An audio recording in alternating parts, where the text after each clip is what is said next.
السلام علیکم دوستو، میرا نام ہے اسیم شفقت اور آپ دیکھ رہے ہیں ہنسی ٹی وی۔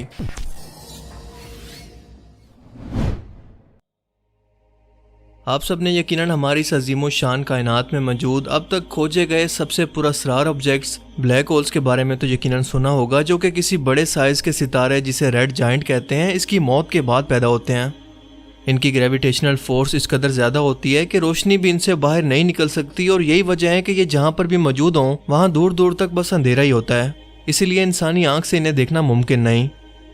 کوئی بھی میٹر، لائٹ یا ریڈیشن اگر ایک بار اس کی سرفیس تک آ جائے تو پھر کبھی بھی باہر نہیں نکل سکتی، اور یہ بلیک ہول اپنے آس پاس موجود چیزوں کا میس کھا کر اپنا سائز مسلسل بڑھاتے رہتے ہیں، اور اس دوران ان کی فرکشن سے نکلنے والی روشنی کائنات کی سب سے تیز روشنی ہوتی ہے، جو کہ کئی اربوں سورج کی روشنی کو ملا کر بنتی ہے، اور اسے کئی سو لائٹ ایئر کی دوری سے بھی دیکھنا ممکن ہے۔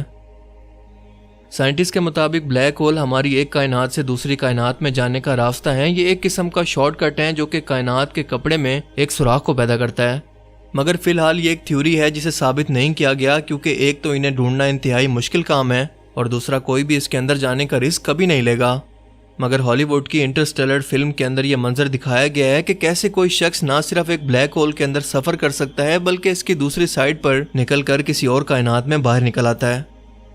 کیونکہ اس بلیک ہول کی شیپ کسی فنل یا ایک درخت کی طرح ہوتی ہے، جو کہ اوپر سے چوڑا اور نیچے تنے سے چھوٹا ہوتا چلا جاتا ہے۔ سن 2011 تک سائنٹسٹ کو اس بات کا اندازہ نہیں تھا کہ بڑے بڑے سیارے اور ستارے ان بلیک ہولز کے اندر کس طرح اور کیسے گر کر چلے جاتے ہیں، مگر سن 2016 تک ایسے کئی واقعات رپورٹ ہوئے جس میں یہ دیکھا گیا کہ کیسے ایک بلیک ہول کسی بھی میٹر سے بنے آبجیکٹ کو، چاہے وہ کوئی سیارہ ہو یا کوئی ستارہ یا میٹر سے بنا ہوا کوئی بھی آبجیکٹ، پہلے اسے اپنی شدید ترین گریوٹی سے ٹکڑوں میں توڑ کر اپنے گرد لپیٹ کر اندر نگل لیتا ہے، یا یوں کہیں کہ یہ آبجیکٹ اس بلیک ہول کے اندر جا کر گر جاتے ہیں۔ 1916 میں پہلی بار البرٹ آئنسٹائن نے اپنی جنرل تھیوری آف ریلیٹیوٹی کے اندر بلیک ہولز کی موجودگی کے بارے میں بتایا، جو کہ صرف ایک تھیوری تھی، جس کے بعد وقت آیا سال 2019 کا، جب زمین سے 50 ملین لائٹ ایئر دور M87 گلیکسی کے سینٹر میں ایک بلیک ہول کو کھوج کر اس کی پہلی تصویر کو پبلش کیا گیا۔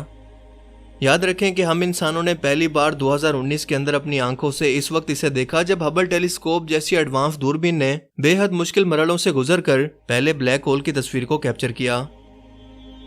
اور اب آئیے چلتے ہیں 1400 سال پیچھے، جب قرآن کریم سورہ نجم کے اندر یعنی ستارے والی سورت کی پہلی آیت کے اندر ہی فرماتا ہے کہ ستارے کی قسم جب وہ غائب ہونے لگیں یا گرنے لگیں۔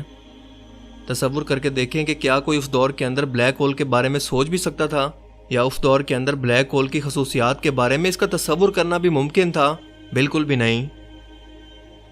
بطور مسلمان ہم سبھی جانتے ہیں کہ اللہ نے اپنے محبوب حضرت محمد صلی اللہ علیہ وآلہ وسلم کو سفر معراج پر بلایا، جہاں پہلے آپ صلی اللہ علیہ وآلہ وسلم نے بیت المقدس میں تمام انبیاء کا نماز پڑھائی، اور پھر اپنی سواری براق پر سوار ہو کر تمام آسمانی راستوں کا عبور کرتے ہوئے آپ 7ویں آسمان پر اور پھر اس کے اوپر اللہ کے عرش تک پہنچ گئے، جنت اور دوزخ دیکھی، ہر آسمان پر نبیوں سے ملاقات کی، مگر اس سفر میں آپ کو کچھ لمحوں کا بھی وقت نہیں لگا، یعنی وقت آپ کے لیے بالکل رک سا گیا تھا۔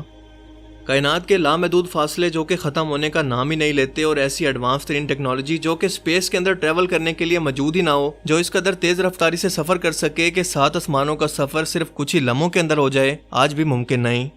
مگر کیونکہ یہ آپ صلی اللہ علیہ وآلہ وسلم کا معجزہ تھا جسے عام انسانی عقل بے شک تسلیم نہ کرے، مگر حیرت انگیز طور پر آج کی سائنس خود اس کی وضاحت کچھ اس انداز سے کرنے پر مجبور ہے کہ وہ تمام باتیں جنہیں اس زمانے میں لوگ صرف ایک معجزہ تصور کرتے تھے، آج کے انسان اسے سائنسی طور پر بھی ثابت کر چکے ہیں۔ قرآن میں اس سفر کے دوران ایک بیری کے درخت کا ذکر کیا گیا ہے جس کا نام ہے سدرۃ المنتہا، اور میرے خیال میں یہ ایبسٹریکٹ معنوں کے اندر بلیک ہول کی خصوصیات کو ہی بیان کر رہا ہے۔ جہاں تک دنیا و کائنات کی تمام مخلوقات کی حد ہے، اور وہ اس سے آگے نہیں بڑھ سکتی سوائے سفر معراج پر نبی پاک صلی اللہ علیہ وآلہ وسلم کی ذات بابرکت کے۔ اور اس بات کا ثبوت ہمیں بلیک ہول اور ایک بیری کے درخت کی شیپ کو دیکھ کر ملتا ہے، کیونکہ جیسا کہ ہم نے اوپر جانا کہ دونوں کا اندرونی سٹرکچر بالکل ایک جیسا ہی ہے۔ اور دوسری بات، سورہ النجم کی آیت 16 کے اندر اللہ پاک فرماتا ہے کہ اس درخت پر اندھیرا چھایا ہوا تھا، یعنی بالکل اندھیرے سے کور تھا۔ یہ بات زیادہ حیران کن محسوس نہیں ہوتی، کیونکہ اسپیس کو دیکھ کر ہی اندازہ ہوتا ہے کہ یہاں پر اندھیرا ہی اندھیرا ہوگا، مگر سوچیں کہ اگر اللہ کی ذات اس بارے میں خاص طور پر ذکر کر رہی ہے تو سوچیں کہ اس کے بارے میں یقیناً کوئی نہ کوئی تو خاص بات ضرور ہوگی۔ جی ہاں، ایسا ہی ہے،